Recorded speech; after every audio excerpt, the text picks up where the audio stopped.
क्या आपको भी कंफ्यूजन होता है कि कोई भी फंक्शन कंटिन्यूअस कब है, कोई भी फंक्शन डिसकंटिन्यूअस कब है, किसी भी पॉइंट पे कंटिन्यूअस है कि नहीं है ये चेक करने में?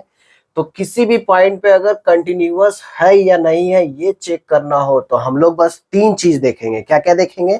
सबसे पहले देखेंगे कि ए से जस्ट छोटा नंबर पे उसका लिमिट क्या है, ए से जस्ट बड़ा नंबर पे उसका लिमिट क्या है, और ए पे वैल्यू कितना है।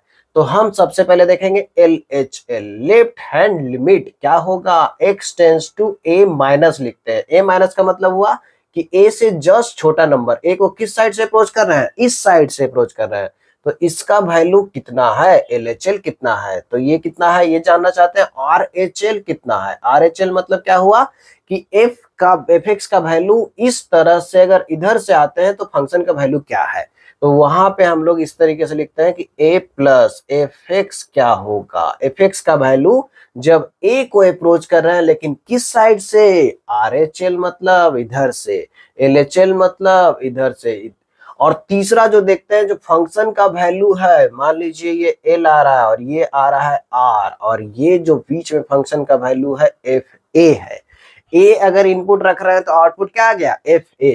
अगर ये तीनों वैल्यू सेम हो गया, तीनों वैल्यू अगर एक ही हो गया, तीनों वैल्यू अगर फाइनाइट है और एक ही है, इसका क्या मतलब हुआ, तीनों फाइनाइट भी होना चाहिए और तीनों इक्वल भी होना चाहिए, तभी उस पॉइंट पे फंक्शन क्या हो जाएगा, कंटिन्यूअस फंक्शन।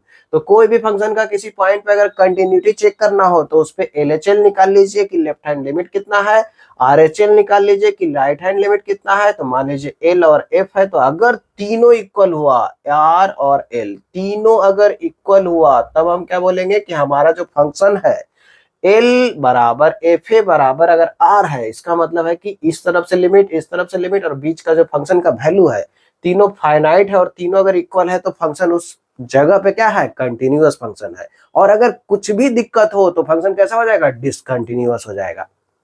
तो इस तरीके से हम लोग कंटिन्यूटी चेक कर सकते हैं।